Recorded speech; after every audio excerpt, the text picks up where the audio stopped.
All right, go ahead. I'll go ahead and start. All right. Hi, Team Empower. We're so excited. If you are here with us live, we're excited you're here. If you're watching the recording, we are sad you missed us, but we're excited that you're in your living room or your car or wherever you're listening to this right now. So today, announcements first. Our next call for next week is going to be the Rockstar Call, which is on Monday at 7:30. The Rockstar Call is always the third Monday of the month at 7:30. What is the Rockstar Call? It's like our upline. All the people who talk are like elite coaches or in the top 10 or something awesome. And they're really successful, so we encourage you to always tune into the Rockstar Calls. Again, it's always the third Monday of every month. They post about that in the Inspire page, but as soon as I see it, I'll try to share it to the our Empower page. If you happen to see it before me, then you can share it too. Okay, those are all the announcements I can think of right now. Coach Basics is going on right now. That's all I can think of. Okay, so for today's call, we are going to do a live power hour. We've done this once before, and we found it to be very beneficial. So what a power hour is, if you don't know, is what you can do, how you can be most efficient during your business hours. We say power hour, you can do a power half hour, whatever is the amount of time that you have. So typically, depending on the amount of time you have, we would spend like 10 minutes on adding to your list, 10 minutes on reconnecting, 10 minutes on inviting, 10 minutes on crafting posts. Basically, focusing on the 4 vital behaviors is what we do. So we are actually going to be working together. We'll briefly touch on each topic and tell you how we do it. And then we will actually go to work. So I hope you have your notebooks. If you don't, go grab your notebook, go grab your list. You'll probably be on Facebook or Pinterest if you need ideas. So make sure you have everything handy and ready to go. Yeah, so Lacey, do you want me to start or? Go for it. Okay. So the first thing we are going to talk about is adding people to your list, because you're going to need, let me pull up my timer too. You're going to need a list to work from, with reconnecting and then inviting. So we need, hopefully you all have a contact list or a master list. Here. So open up your list, and what we do, or what I do, maybe Lacey can add to this if she's different. Sorry, I'm putting up my timer right now. Stopwatch. What I do anyways is I'll open up Facebook and I'll go into like the suggested friends part, or if I'm wanting to focus on people from high school, I'll go to a friend from high school and look at their friends. And if we have so many mutual friends, then I'll send a request and I'll write their name on my list. So I can show you. Okay, so here's my list, okay, right here. Lacey's looks awesome on graph paper, which I still. You should show them yours really quickly, even though that's not what we're focused on, but hers is way cooler. So I personally don't write their name down until they've accepted my friend request. So I'll send out a bunch of requests. Once I get the notification that they've accepted my request, then I write their name down, and I have what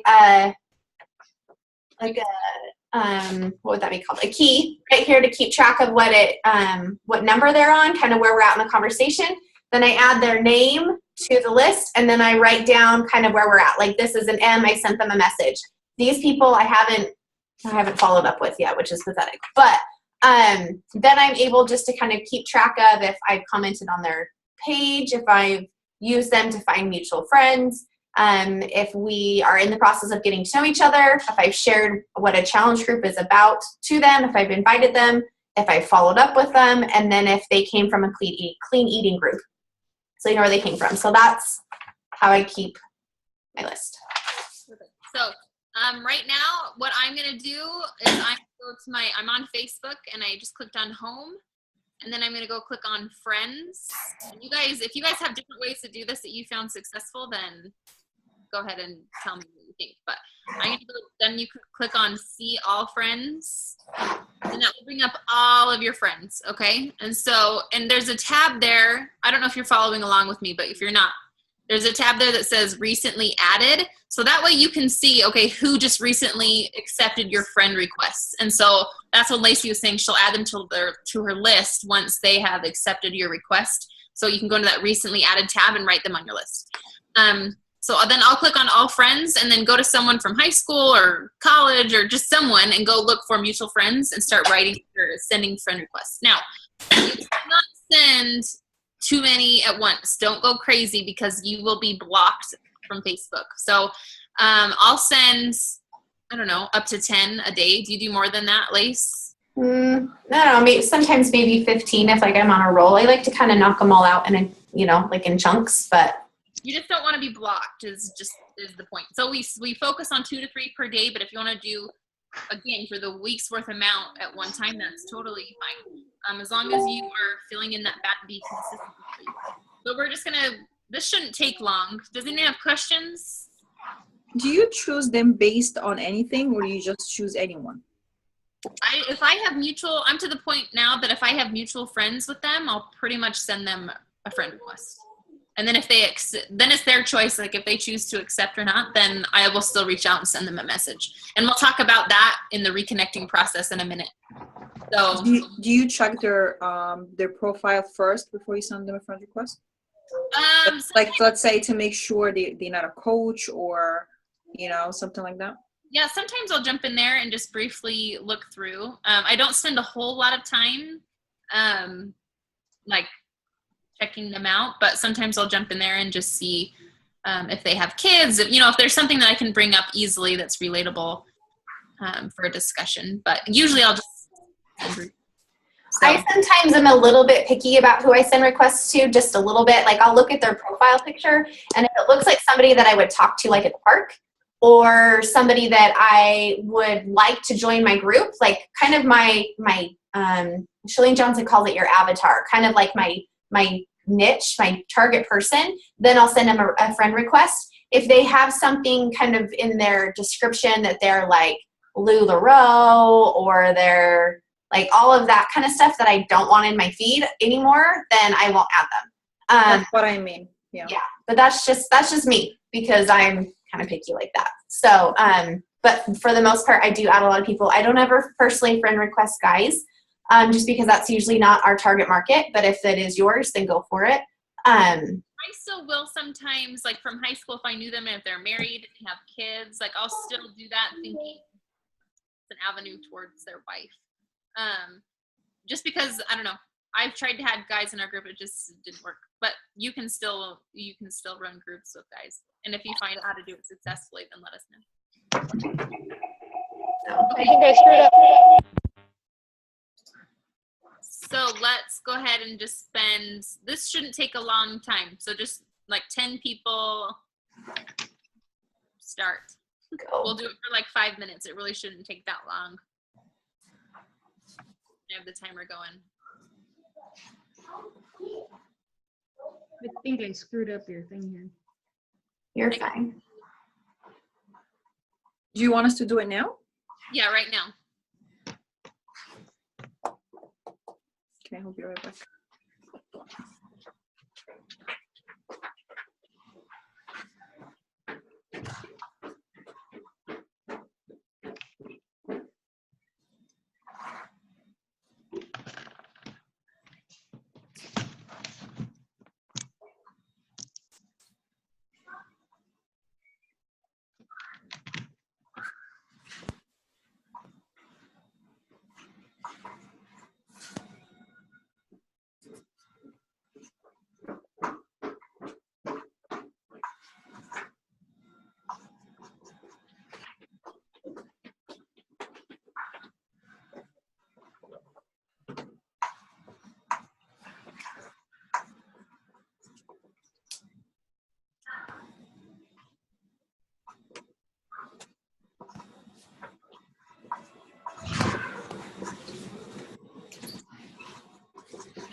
Why some people, they like to cover their friends? What? Like some people, they hide their friends, so you don't see who their Right. friends are. So I personally, I think I have mine blocked. I think I do it just so to protect myself from people who can try to do what we're doing. That sounds terrible, but I don't want other coaches to come and look at my friends list and try to find mutual friends with me. Does that make sense? Yes. So they're probably just a little like that. They don't want. Like Yeah. you, Stacy. Sorry.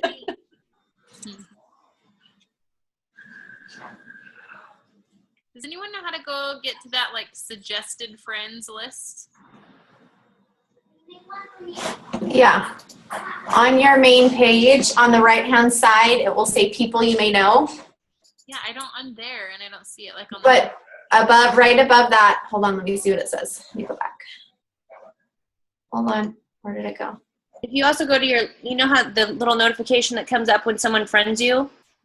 If you click on that, there's going to be suggested friends that show up in that list, and I think you can go to like see all or something from there. Do you see it? Yeah, I see it. The find friends. I have a bunch of people who've sent me requests that I like. They look like fake accounts. Right. So many people that I haven't. Why I don't see it? Oh, friend request. You click on the little person icon and then. Yeah, I found it. Yeah, friend request. So you go from that list where it said people you might know. Mm-hmm. Some of these people I have like 30 friends in common, so I add them before I even go look at them. But that's just.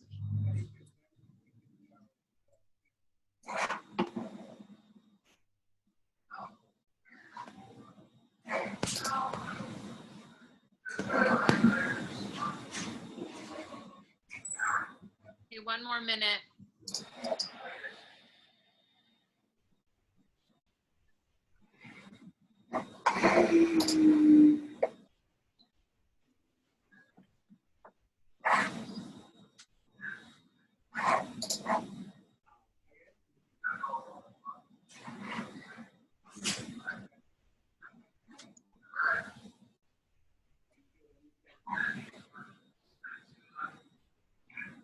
All right, time's up. Okay, so.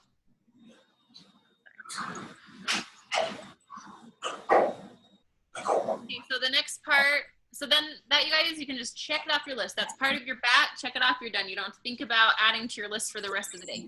Okay, the next part we're going to talk about is reconnecting. So, I think it's super simple to reconnect with people. So you can go look back in who you're recently who accepted your request, and you can add those people who accepted your request to your list. And I'll always message them and just say, the thing I've been saying recently is, hi, thanks for accepting my friend request. It looks like we have so-and-so in common. I love them. I love having positivity in my feed. And so I thought that I would add you. Like, try to say something that makes them feel like, oh, she's requesting me because she wants me, like that positivity, some sort of compliment in there. And then I'll ask something where they have to give me an answer, where they have to respond if they want to. Like, how old are your kids? Or it looks like we have kids the same age. Or, maybe a recent photo that they just posted, or something about the mutual friend or something like that. So I'll spend some time sending those messages, and it's pretty copy and paste. I'll just change a few words to customize, and that usually goes pretty quickly for me. And then if you're to the point where you're still working your warm market and you're not so much focused on your mutual friends, you can, if you do send friend requests to mutual friends, I would still send them a message right away, so they're not like, why did she friend request me? But if you're still working on your warm market, then you can just go through your friends list, and it's easier to reconnect with people in your warm market because you have so much more in common. So and I shouldn't say easy. It's easy for me. If you go through the form process, FORM, okay, if you have trouble starting with conversations with people, you can go through the forming process. And form stands for, you can bring up their family, F is for family, occupation, recreation, and then your message at the end. So there are a lot of things that you can talk about with them to get to know them. FORM, forming. And then Beachbody also has the 5-step invitation process, and they take you through how to kind of get to know each other. I believe we have the 5-step process in the files section. If it's not, it's in the Google Drive, I believe, right? It's in your back. I know it's in your back office. As far as the Beachbody one, I don't think that's on the Google Drive. We can put it there though, but it is in the back office under your tools and training. And that is helpful if you feel like you have a hard time talking with people or figuring out what to talk with. It's a nice guide to follow, and you can customize it for yourself. So go ahead, and I'm going to set my timer. Are you guys actually doing this? You are, right? Mm-hmm. Okay. Good. Okay, I'm setting my timer. I'm going to give you 10 minutes. So at least 2 to 3 people you're reconnecting with. Does anyone have questions? Okay. So reconnecting is people that we didn't talk to for so long, right? Or for a little bit of time. Yes, reconnecting is just getting to know someone. So just starting a conversation. Nothing about Beachbody. It's just getting to know them or catching up like you would with an old friend or whatever. I actually reconnected to everyone I know because I'm inviting them to the clean eating group.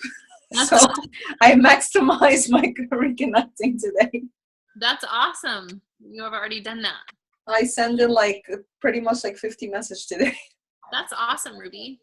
Now you can go send more friend requests. Yeah. Okay. So you can grow your list.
Lacey, do you remember seeing the group that we're in, that post about following up? Say that again? That post about following up in the group that we're in? Do you remember that one? In Rock Your Business? Yeah. Recently? Yeah, there was but in the app, or in the Push to Diamond group, there were some stats on like following up. I don't remember. Wanted to read that.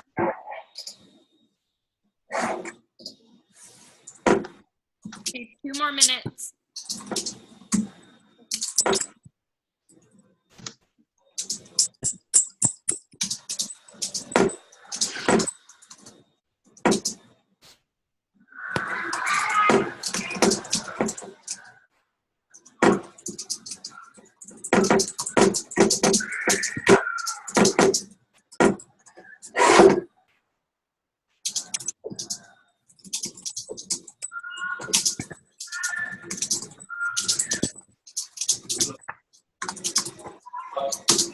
I will use my reconnecting time to follow up with my past challengers and make sure I'm maintaining relationships with them, because a lot of times they'll come back to be coaches later. And I just want to too. Like, I developed relationships with past challengers in my group, so I want to keep tabs on them and let them know I'm still thinking about them, caring about them, want to make sure they have success. So I've seen success doing that, making sure I keep up on those relationships. Shoot, I wish I could find this thing to share with you. All right, time's up. Lacey, do you want to do the next part? Hold on. Go ahead. I'm right and almost done. But I need to finish my thought. Oh, okay. We'll just keep doing what they're doing then.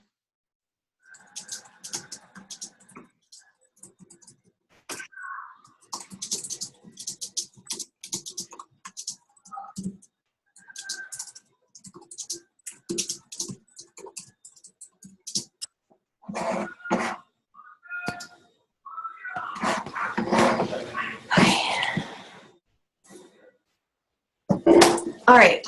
Okay, what was the next one we wanted to talk about? Ooh. Inviting? Yep. Hold on. Let me turn on this light.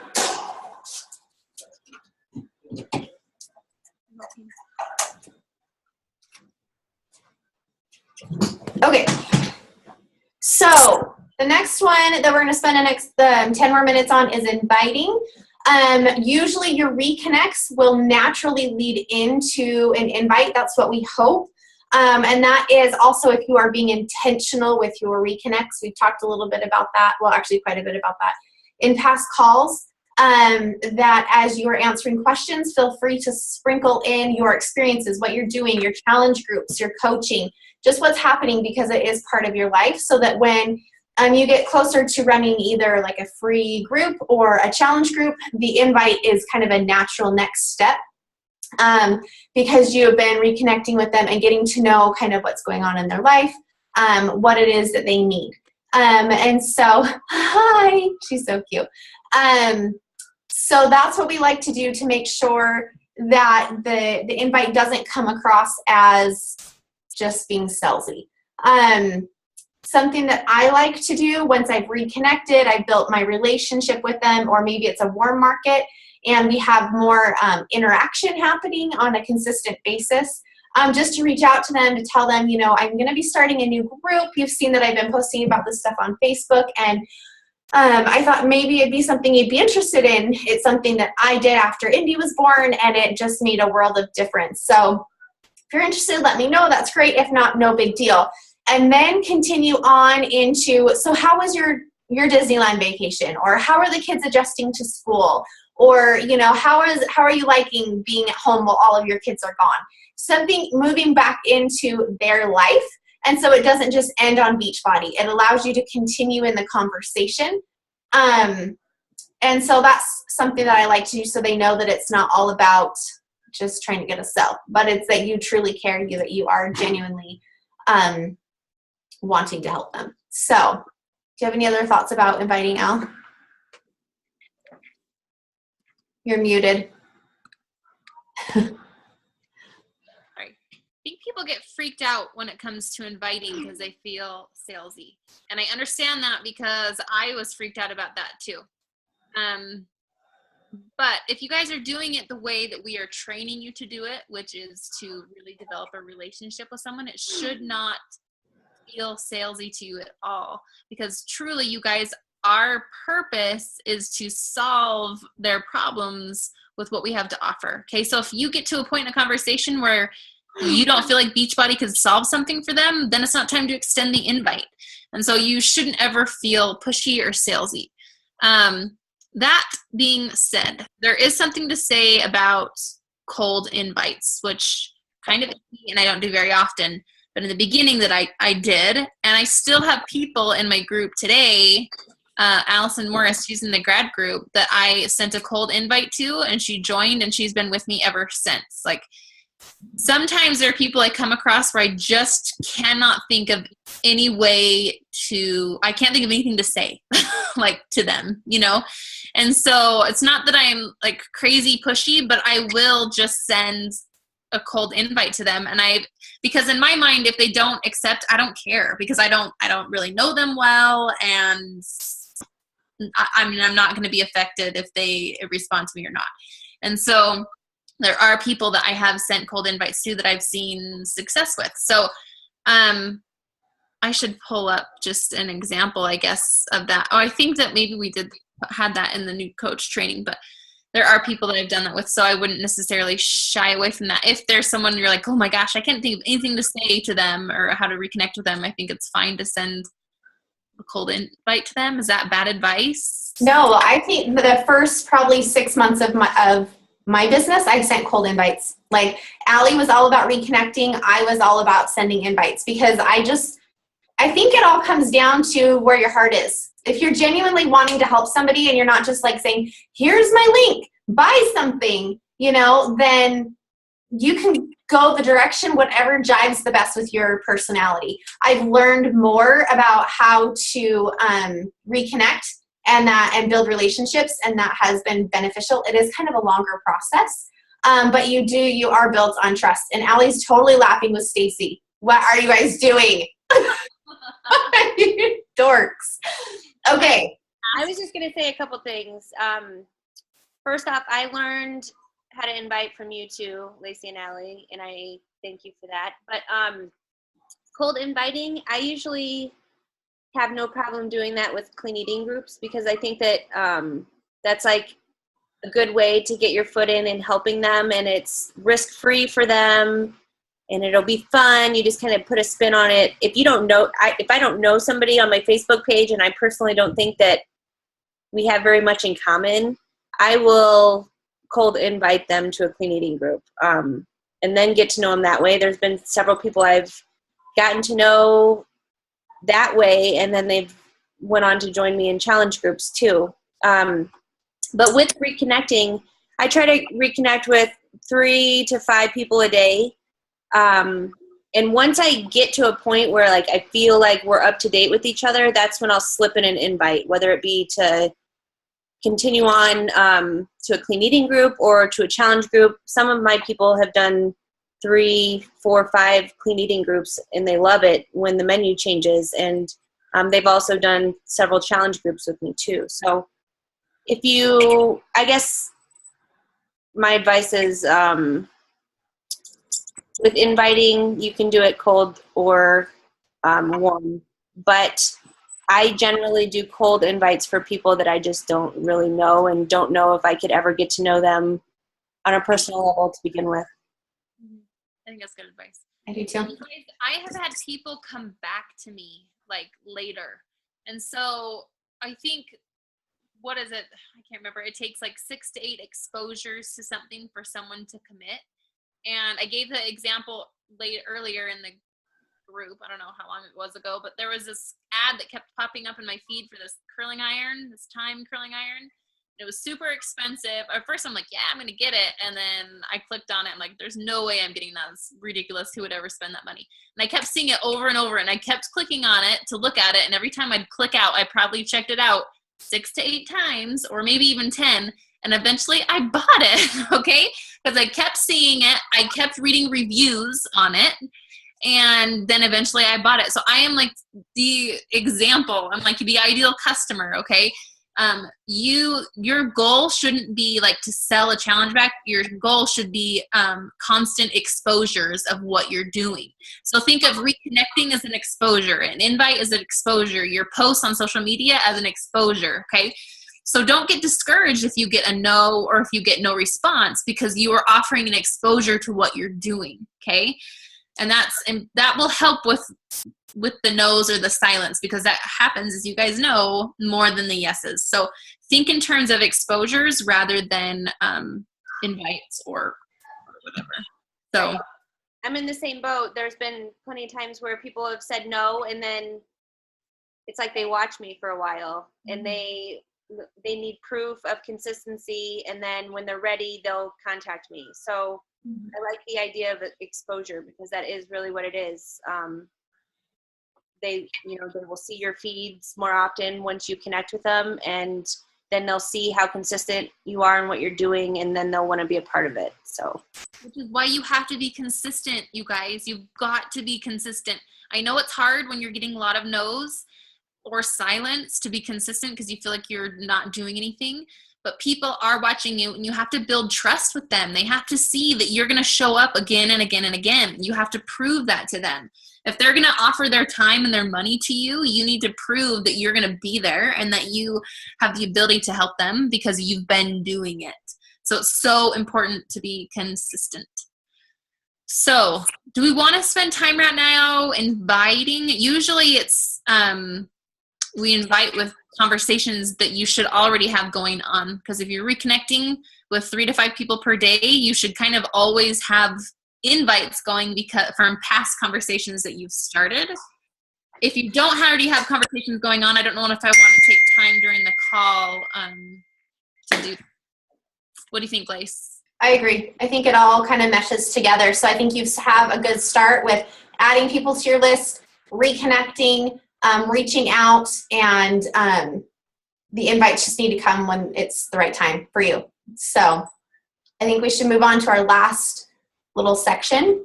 Okay. So we wanted to talk about social media and posting, which is, like Ali said, another exposure. Right now, recently, Facebook has totally changed their algorithms. and they're all about live video. That is what they want you to be doing. And I've noticed with our page, our likes and our comments have gone down. Our views of our posts have gone down because we haven't been doing live video.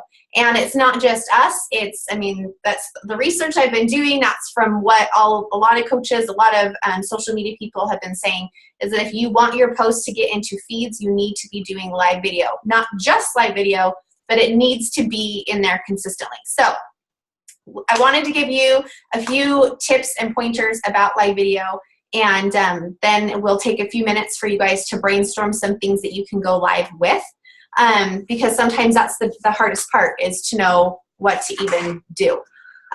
So the first tip that I've seen and that I've found to be important is to make sure you have a good description of your video. You can go back and edit it after, but you're going to want to make sure that what your description is catchy, is what people are going to make people want to stop and read. So you might not want to have it be like random thoughts, because people probably aren't going to care. But if you share, how I meal plan, people are probably going to want to stop and watch that. The next one is if you are going to be announcing something, or if you want to make sure you have a lot of eyes to promote or to let people know that you're going to be going live. When Allie and I went live to announce our 21-day fix jumpstart, we announced a couple of times during the week, like, we're going to be going live on this day at this time. And we continually reminded people that we were going live. And so we got more eyes. Your live video will continue to stay in your feed, so you don't have to worry about if people aren't there when you're doing it. But the more eyes and the more interaction you can get while recording, the better you can be. The next one that they suggested was to pick the right time. That is also kind of trial and error. So for example, like a cooking one, like where you want them to follow you cooking, is probably going to be better at night when people are sitting on their couches and they're relaxing, whereas more of like a Q&A would probably be better during the day. If people are at work, they can be listening and send their questions to you while you're live. So if you have a like page, which is huge, huge, huge, follow your insights. You will be able to see when people are online, when your followers are online, so you can access them. But if nobody is there for your video, still stand and deliver. Pretend like you have a huge audience, that everybody is there wanting to talk to you, because honestly, the people that are watching your video aren't going to know. Like, you can still just pretend like you're talking to an audience, share what you have to share, and don't sit around and like, oh, nobody's watching me. I wonder why. Just stand and deliver.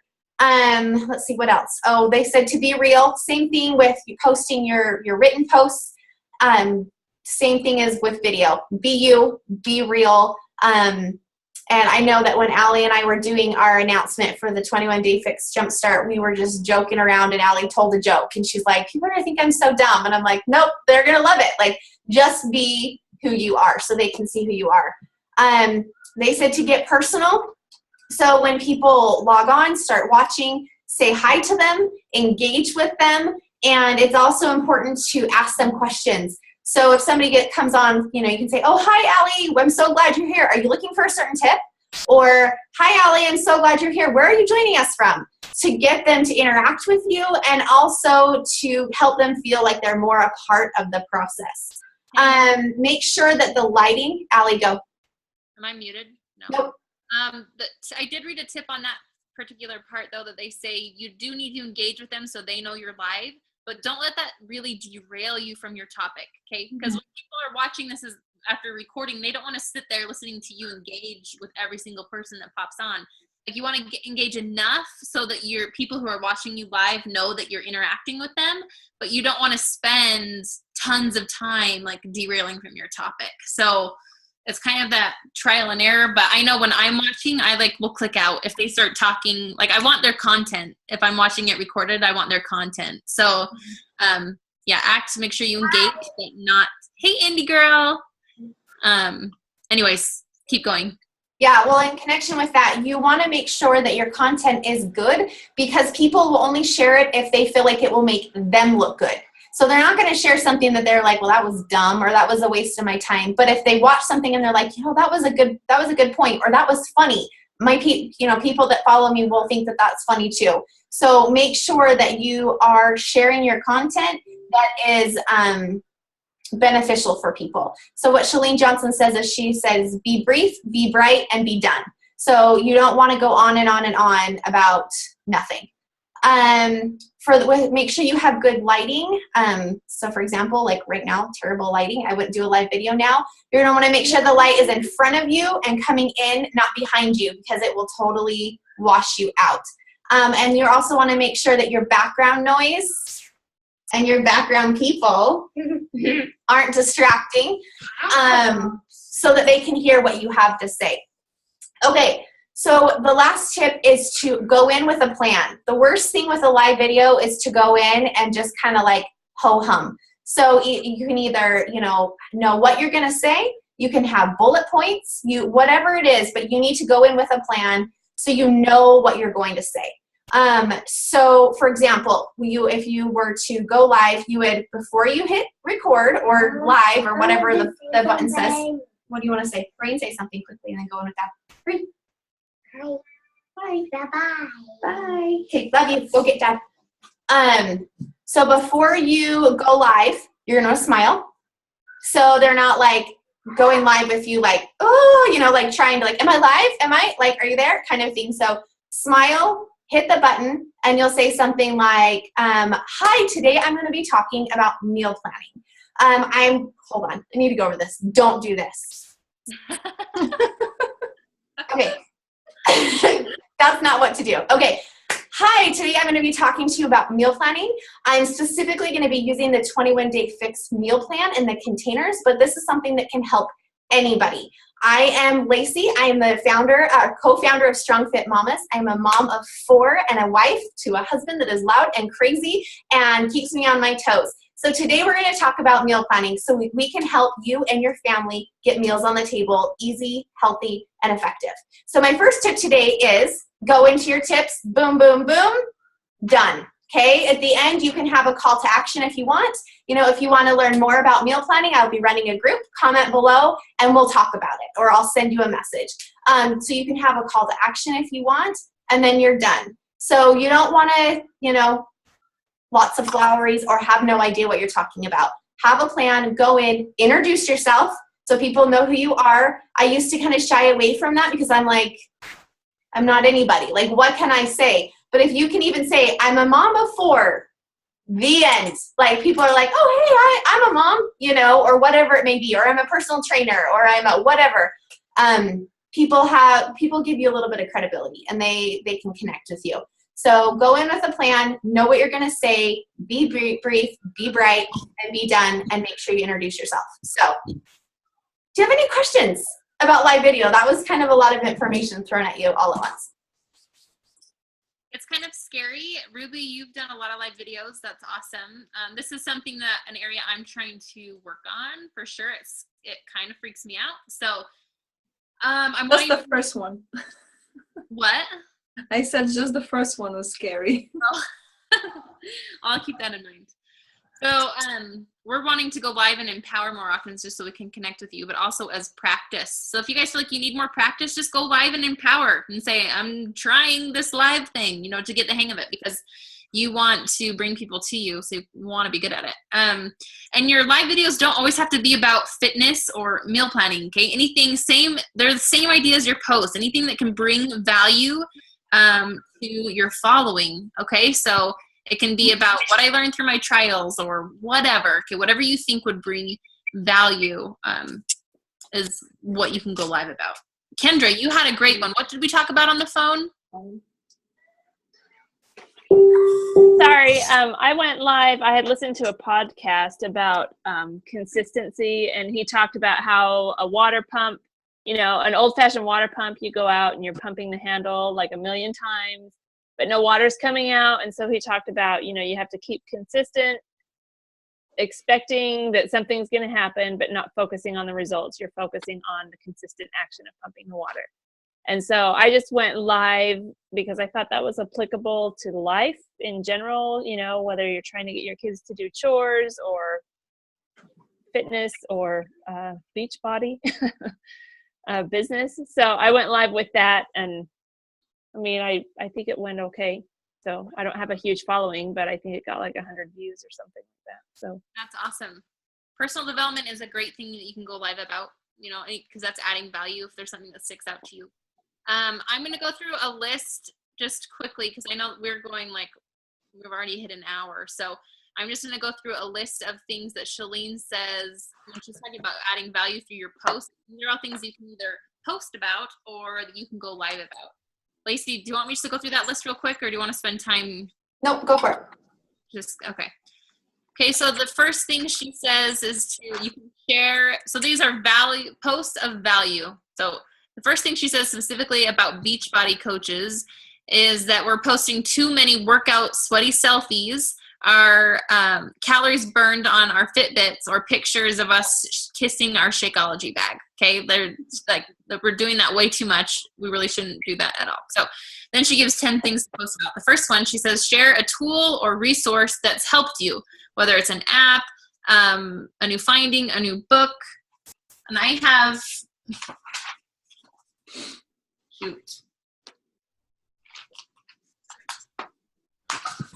I don't know. I can't find it right now. I posted about, this is going to sound weird, but that like lanolin, but the lanolin that you put on your nipples when you're nursing so you don't get cracked and bleeding. I put that on my lips to keep my lips moisturized, and that got so that is a tool or resource that's helped me, and that helped a lot of people. Second thing she says is something that's entertaining. You can upload a video from your phone. She says but go live, okay, or if it's entertaining, not a link. Posts with links don't make it to the news feeds as much. 3 is a pedestal, meaning you can highlight or welcome someone, recognize someone. You can easily do that. Shout out to your husband, shout out to your mom, whatever. 4th idea is a question or a poll for your audience. 5th one, must have an upswing. When opening up about struggles, include a positive, i.e. what are you going to do about it and how are you overcoming it? So talking about maybe a struggle, but she says you have to have an upswing. You cannot be the victim in your story. You need to talk about being the victor. 6, posts that save people time or money. 7, answering facts and questions. Listen to what people are asking you and then craft a post to answer that question for everyone else. 8, something motivational. 9, a how-to or a system. So maybe if you're really good at organizing, talk about organizing or whatever. 10 are gratitude posts. 11, this is who I am posts. I posted about my acne scars. That got a great response and was hard. Actually, it wasn't hard. It would have been hard before. 12, 1 of every 10 posts should be an invitation to your challenge group or the coaching opportunity. Okay, 1 in every 10 posts, okay, should be an invitation or talking about the coaching opportunity or the challenge groups, okay? And then a progress picture is something that you can do. Then just 2 more things, sorry. Make sure your posts trigger an immediate desire to like or comment. Posts should often direct people to a place you can collect email addresses. We talked about this, Kendra, so that you're growing your contact list. The trick is to not include a link in the post. That prevents it from getting to as many news feeds.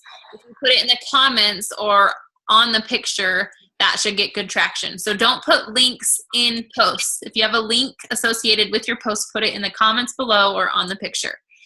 I have a question. Yeah. How do you collect the emails? Like there's a system that you have to collect the emails from people? You can get, Kendra knows about this. You can get like what's it called? An email collector? A landing page. Landing page, thank you. You can get a landing page where people can click on something and it'll take them to what Schling calls or people call a landing page, where they can either fill out a survey or whatever, and they can put in their email addresses. For me, I just have them written down, okay, like on my contact list. But I think having a landing page is a great idea if you feel like you're in that place to do that. Also, if you create a like page, you can like create a call to action that opens up a couple different questions that you can ask people to answer. That's awesome. We need to do that. Yeah. I forgot that you could do that. I need more information about that because I was thinking about it and I heard this is really something very important to do. You know, to collect all the emails this way. When you have a call to action, you have people, a list of people that you can send them, talking to them about your group, about whatever, you know, product that you, let's say new product launching or something like that. Yeah. So, but I have no idea how to do it. So can you do me a favor, Ruby? Can you actually look into that for me and then tell us how to do that in Team Empower? Because I'm sure there are other people. And so could you just do like maybe a little bit of research on that and then give us anything you came across? Would that work? okay, what is it called again? The page? So either a landing page or email collector, or Stacy had a good idea about the call to action. Maybe just any way to collect email addresses. Just like with what you said, you didn't know how to do that. So that would be awesome. Because I see some people do it in a way like, let's say they give you a free book, like an electronic book, to collect your email. Like they tell you, okay, put your email and your phone number, and I'll give you a free free book or 10% off something, or like they always offer you something to get your email. Yeah. So maybe can you do it twofold? Can you look up how different ways to collect emails, and then the second one is why, the benefit of having the emails. What are you gonna say, Stace? I was just gonna say, I just had an idea about when I did my first like giveaway on my like page to hit, I think 500 likes. I gave away a Fix It cookbook, and basically just had people like comment and share the picture of the giveaway graphic or whatever. But I easily could have created a call to action and required them to, you know, offer me their email address to enter to win the book or whatever. So there you'll have 500 emails. Yeah. Right. So it's another reason to have a like page too. Stacy, I have a question on that. How did you determine who got the book? What did you? So I had to, after the contest period expired, I think I had them like the graphic and share the graphic and comment on the graphic. So I went in and first, whoever liked the graphic, I matched them up to whoever commented on the graphic, and then whoever shared the graphic. If they did all three, they went on a list, and I used random.org. You basically just add the names in there, and it'll randomly put somebody at the top, and that's who wins. Okay.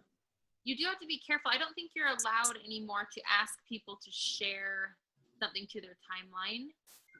Yeah, I don't know if that changed recently, but that was last winter when I did that. So just maybe check into that. I'm not sure. I thought that's what I read. We pick who we want to.